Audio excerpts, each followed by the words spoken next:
Assalamualaikum warahmatullahi taala wabarakatuh. Bismillahirrahmanirrahim. Alhamdulillahi rabbil alamin wassalatu wassalamu ala asyrafil anbiya'i wal mursalin wa ala alihi wa sahbihi ajma'in. Rabbi shrah li sadri wa yassir li amri wa hlul 'uqdatam min lisani yafqahu qawli. Alhamdulillah, syukur kita kepada Allah Subhanahu wa taala kerana masih lagi diberi peluang untuk kita bertemu dalam pertemuan yang kedua dalam program muzakarah ataupun perbincangan tentang ilmu mantik. Alhamdulillah, kita pada pertemuan pertama kita telah pun membincangkan tentang tajuk perkembangan ilmu mantik, yang mana dia telah melalui dua fasa yang penting. Satu fasa yang melibatkan orang-orang Yunan, dan fasa yang kedua melibatkan orang-orang Arab ataupun selepas kedatangan Islam. Kita telah pun membincangkan secara panjang lebar tentang fasa pertama yang melibatkan orang-orang Yunan. Cuma ada sedikit lagi poin yang masih tertinggal, iaitu berkenaan dengan satu kumpulan yang dipanggil Sophastaiyun. Satu kumpulan yang dipanggil Sophastaiyun, yang mana Sophastaiyun wujud sebelum masyhurnya Aflatun, sebelum masyhurnya Saqrat, sebelum masyhurnya Aristo. Mereka telah ada dan mereka telah menyebarkan ajaran-ajaran yang agak pelik pada orang-orang Yunan. Yakni mereka telah menyebarkan ta'alim gharibah, satu perfahaman ideologi yang pelik. Antaranya adalah dhahabu ila istihalati wujudi biqiyas lil haqq. Antaranya mereka berpendapat, mereka bermazhab, berpendapat bahawasanya mustahil ada di sana kayu ukur yang menentukan sesuatu yang hak dan yang batil. Maknanya mereka menafikan ada garis panduan yang menentukan hak dan menentukan batil. Itu yang pertama. Yang kedua, annal haqiqah la thabatalah. Mereka berpendapat bahawasanya takrif kepada setiap sesuatu ini la thabatalah, tidak ada satu ketetapan yang khusus. Maknanya setiap orang boleh mentakrifkan apa saja mengikut apa yang mereka kehendaki ataupun mengikut selera mereka. Sebab itulah kalau perbincangan secara panjang lebar berkenaan dengan Sophastaiyun, mereka mengatakan baik dan buruk ini terletak pada diri masing-masing. Kita yang menentukan sama ada dia baik ataupun dia buruk. Kenapa? Sebab mereka berpendapat al-haqiqah la thabatalah. Takrif untuk sesuatu ini tidak pernah ada satu ketetapan yang khusus yang perlu dipatuhi oleh sesiapa. Okey, kerana fahaman-fahaman tadi yang telah dibawa dalam masyarakat Yunan, maka ahdathu atharan sayyi'an fi biladil Yunan. Mereka telah mewujudkan ataupun mereka telah menyebabkan satu kesan yang buruk di dalam pemikiran orang-orang Yunan pada masa itu, hasil daripada ideologi yang salah yang telah dibawa, yang telah disebarkan kepada mereka. Dan selepas Sophastaiyun datanglah Aflatun, datanglah Saqrat, datanglah Aristo yang cuba membebaskan masyarakat Yunan daripada fahaman-fahaman yang karut ini. Ini poin tentang fasa yang pertama yang melibatkan orang-orang Yunan. Kita akan berpindah kepada fasa yang kedua, iaitu yang melibatkan orang-orang Arab ataupun selepas kedatangan Islam. Orang-orang Arab juga ataupun orang Islam juga ihtamma wa'tana al-Arab biqawanin al-fikr. Orang-orang Arab juga mengambil berat tentang ihtamma wa'tana, nafsul makna, sama-sama makna yang sama, itu mengambil berat, terlibat secara langsung dengan qawanin al-fikr ataupun qanun al-fikr. Apa maksud qanun al-fikr? Dia merujuk kepada al-mantiq. Jadi qanun al-fikr ni sebahagian daripada nama bagi mantik. Jadi kalau dikata qanun al-fikr, itu bermaksud al-mantiq. Kenapa mereka terlibat secara langsung di dalam pembelajaran ataupun pengajaran ilmu mantik, ilmu logikal ini, falsafah ini, kerana untuk mempertahankan akidah orang-orang Islam, akidah Islam pada masa itu. Kalau kita bincangkan, kalau kita ada kesempatan untuk membincang secara panjang lebar, kita sedia maklum bahawasanya kita dalam kehidupan kita akan terlibat dengan muamalah dengan pihak lain, berurusan dengan orang Islam, berurusan dengan orang yang bukan Islam, berurusan dengan orang yang tidak sebangsa dengan kita. Dan di sana tidak mustahil terdapat pertentangan, khususnya di dalam akidah, dalam pegangan orang-orang kafir, orang yang bukan Muslim, non-Muslim, tak sama dengan pegangan orang-orang Muslim. Mesti sudah pasti ianya tidak sama. Jadi di sana berlaku pertentangan, dan kita sebagai seorang Muslim, kita akan mempertahankan akidah kita. Bagaimana untuk kita pertahankan akidah kita?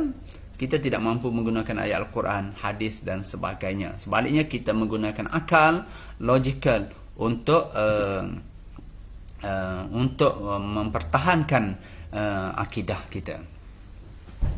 Sebagai contoh, ada disebut dalam satu kitab,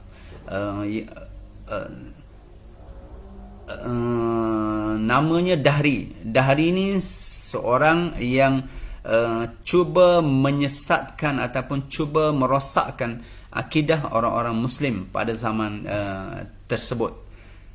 Nama Dahri dalam kitab Durus Thamin pun ada, kitab Aqidatun Najin pun ada disebut cerita ini, di mana dia Dahri tadi telah berbahas. Dahri maknanya pegangannya, dia kata alam ini terjadi dengan sendiri. Alam ini terjadi dengan sendiri. Lalu ulama-ulama semasa yang ada pada masa itu tidak dapat untuk melawan hujah. Sehinggalah ada satu ulama ini yang belum berbahas atau berdebat dengan Dahri ini. Maka berlakulah sepakat ataupun berlaku kesepakatan untuk bertemu, berdialog, berdebat, berbahas tentang alam ini terjadi dengan sendiri. Ringkas ceritanya, bila telah ditetapkan masa, waktu, tarikh dan harinya, tiba-tiba si ulama Muslim ini tidak sampai pada waktu telah dijanjikan. Sebaliknya dia sampai lewat. Bila sampai lewat, Dahri ini tanya, kenapa kamu sampai lewat? Oh, dia kata, dalam perjalanan saya telah terhalang oleh sebatang sungai, yang mana saya tidak mampu untuk menyeberangi sungai itu. Sedang saya berfikir, tiba-tiba sebatang pokok besar tumbang dengan sendiri, terpotong dahan-dahannya sendiri, terpahat sendiri, kemudian terjadinya perahu sendiri.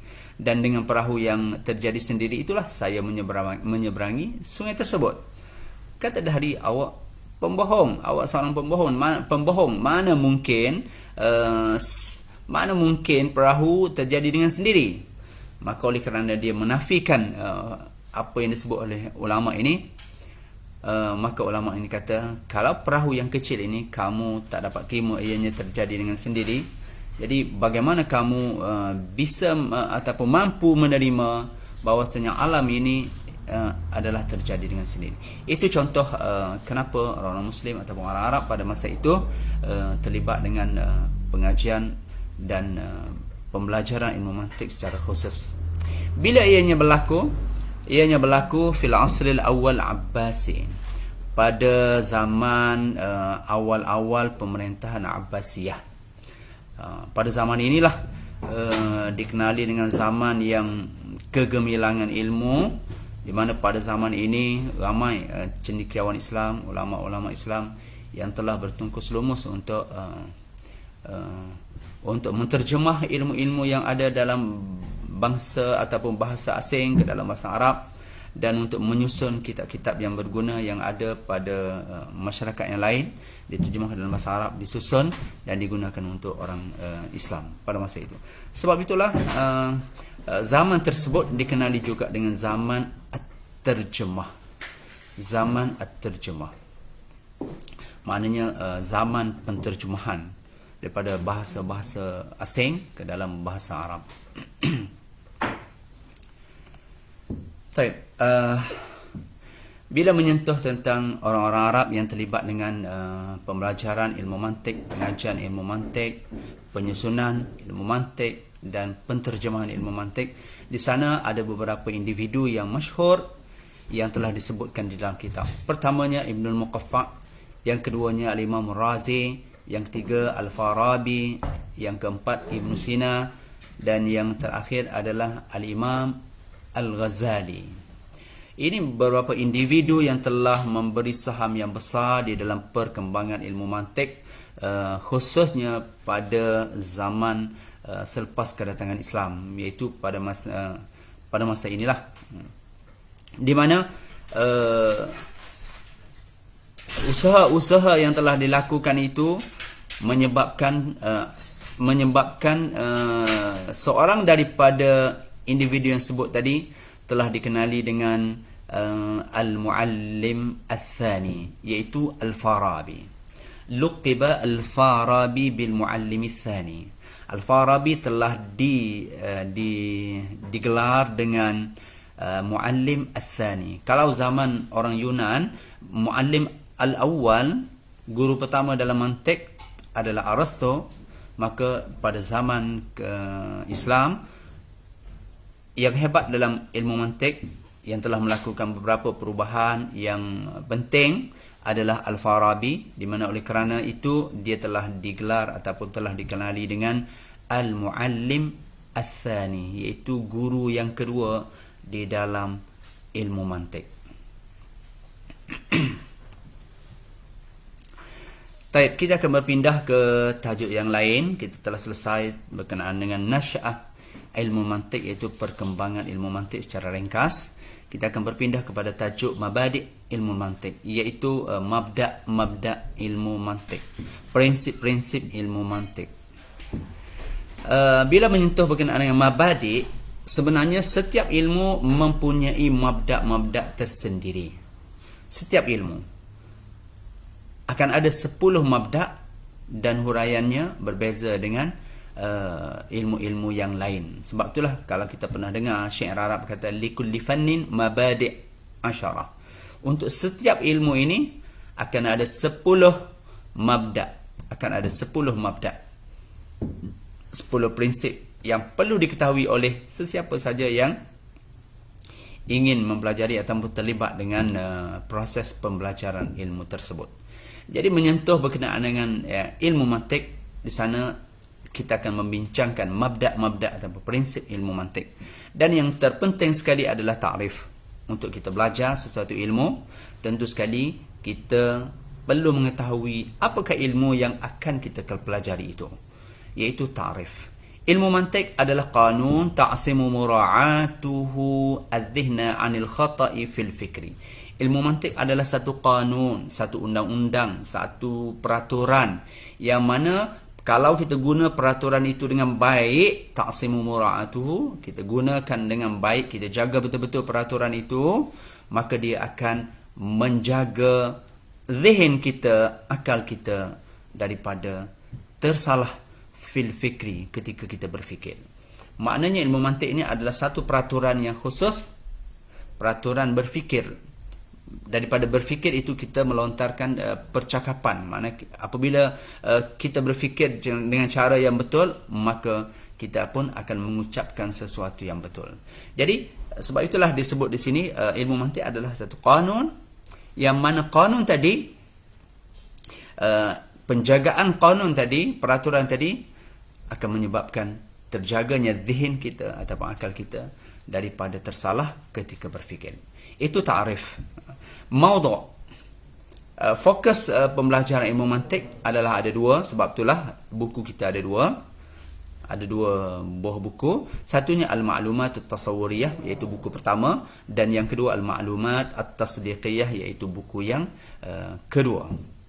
Itulah fokus pembelajaran ilmu mantik, di mana min haits annaha tuwassilu atau tusilu, boleh baca dua, ila majhulin tasawwuriyyin wa tasdiqin, di mana apabila kita mengetahui tentang at-tasawwuriyah dan mengetahui tentang at-tasdiqiyah, menyebabkan, membolehkan kita mengetahui sesuatu yang belum kita ketahui, sama ada dia berbentuk tasawuri ataupun yang berbentuk tasdiki. Ini akan dibincangkan secara khusus apabila menyentuh tajuknya nanti, insya-Allah. Apakah faedah kita mempelajari ilmu mantik? Tadi kita dah sebut dalam ta'rif, ada perkataan yang sama. Faedahnya adalah ismatul dhihn 'anil khata'i fil fikri. Dia boleh menjaga zihin kita, akal kita daripada tersalah apabila kita berfikir. Dalam proses berfikir, dia boleh menjaga zihin kita, akal kita. Sebab kita telah mengikut peraturan-peraturan di dalam berfikir tadi. Ismuhu, namanya pula. Nama ilmu mantik. Pertama, ilmu mantik yang dikenali umum. Semua tahu ilmu mantik, biasa dengar. Yang kedua, mi'yarul ulum. Ni nama kita jarang dengar. Yang seterusnya nama ilmul istidlal. Yang seterusnya nama mizanul ulum. Yang seterusnya nama qanunul fikri. Itu adalah nama-nama bagi ilmu mantik. Wa asyharu al-awwal. Dan yang paling masyhur adalah ilmul mantik. Yang paling masyhur adalah yang pertama, iaitu ilmu mantik. Mi'yarul ulum, jarang-jarang kita dengar. Ilmul istidlal, jarang-jarang kita dengar. Mizanul ulum, jarang-jarang. Qanunul fikr, jarang-jarang kita dengar. Tapi yang selalu kita dengar adalah ilmu mantik. Itulah nama-nama ilmu mantik yang perlu kita ingat. Sebab ini adalah berbentuk pengetahuan. Rugi kalau kita tak ingat. Soalan-soalannya agak mudah saja. Kelebihan kita mempelajari ilmu mantik. Kelebihan fadluhu, kelebihannya. Dia kata kelebihan kita belajar ilmu mantik. Ilmu mantik ini adalah min asyrafil ulum. Dia adalah sebahagian daripada ilmu-ilmu yang mulia, yang bagus, yang baik. Sebab dengan kita mempelajari ilmu mantik, kita boleh mempertahankan akidah kita, akidah Islamiah. Kita boleh mempertahankan pegangan kita yang betul apabila berdepan dengan hujah-hujah yang batil. Maka dia dianggap sebahagian daripada ilmu-ilmu yang mulia, selain daripada ilmu tafsir, selain daripada ilmu hadis, selain daripada ilmu fiqh, ilmu suluddin dan sebagainya. Nisbatuhu ila ghairihi. Apabila kita nak bandingkan dengan ilmu-ilmu lain, bagaimana kita nak nisbahkan? Nak kata mantik ni ilmu apa? Nisbah. Sebenarnya kita tak boleh nisbahkan ilmu mantik ini kepada bidang-bidang ilmu tertentu. Sebab dia adalah at-tabayun ataupun al-ikhtilaf, berbeza. Ilmu mantik adalah ilmu yang sangat berbeza dengan ilmu-ilmu lain. Kita tak boleh nak katakan, oh ilmu mantik ni dia lebih kurang ilmu tafsir. Bukan. Oh, dia lebih kurang ilmu syariat. Bukan juga. Oh, lebih kurang ilmu usuluddin. Pun tidak juga.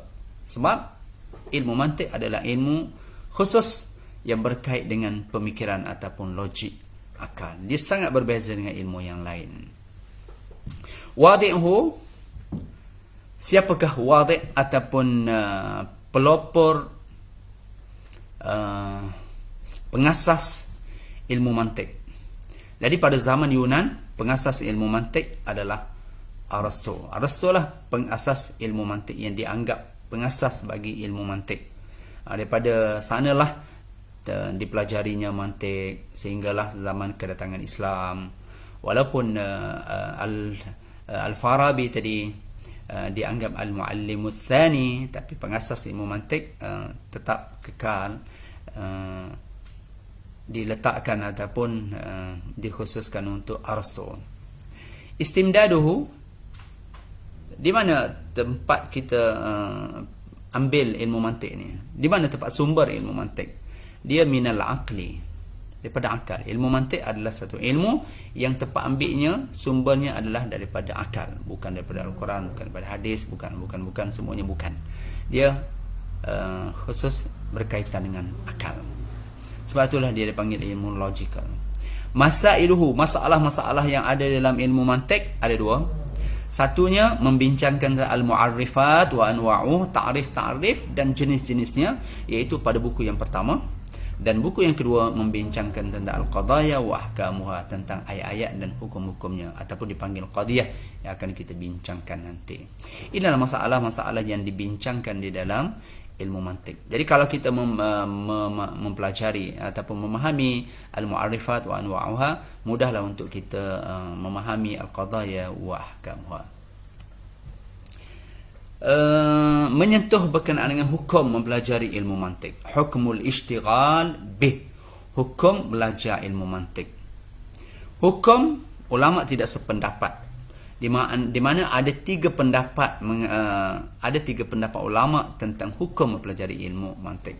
Satu pendapat ulama mengatakan haram, tahrimul ishtighal bih, haram tanpa bahas, haram tanpa bahas. Tak kira lah siapa-siapa belajar, haram.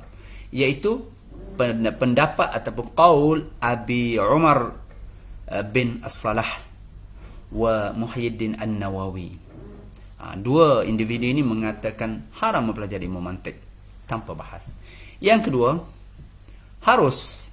Pendapat yang kedua, jawazul ishtighal bih, harus mempelajari ilmu mantik. Ini pendapat qaulul Imam Al-Ghazali, tanpa bahas, harus. Nak belajar pun boleh, tak nak belajar pun tak berdosa. Belajar pun tak berdosa, tak belajar pun tak berdosa, harus sahaja. Pendapat Imam Ghazali. Sebab itulah Imam Ghazali, kita dah bincang tadi, beliau merupakan seorang individu yang terlibat secara langsung dalam proses perkembangan ilmu mantik, khususnya di zaman Islam. Dan pendapat yang ketiga, at-tafsil, perlu kepada pendetilan, huraian, tafsil, tidak secara bukan tanpa bahas tu, tidak, tapi perlu kepada pendetilan, di mana dia menjadi haram, dia menjadi harus, yajuzul ishtighal bih, boleh belajar ilmu mantik, harus belajar ilmu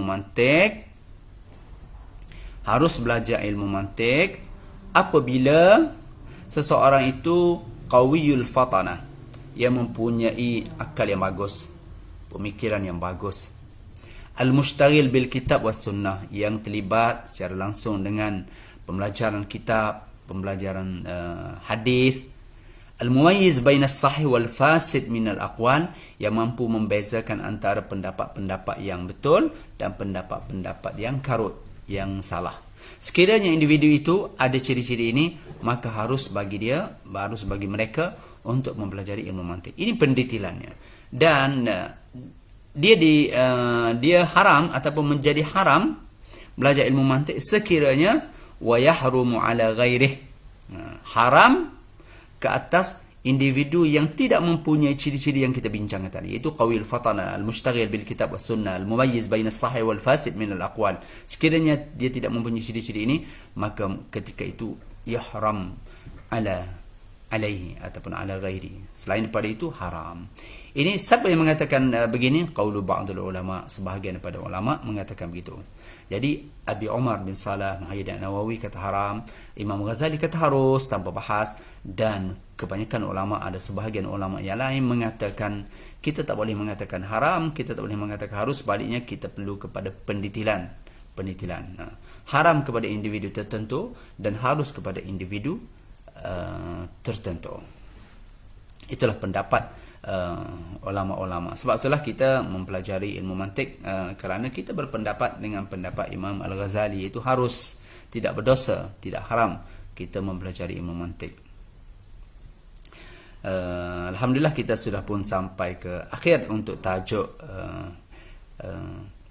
mabadik ilmu mantik. InsyaAllah sekiranya ada peluang, kita akan berjumpa dengan dalam pertemuan yang lain, insyaAllah. Apa yang baik itu daripada Allah SWT, dan yang kurang itu daripada kelemahan anak sendiri. Aqulu qawli hadha. Assalamualaikum warahmatullahi taala wabarakatuh.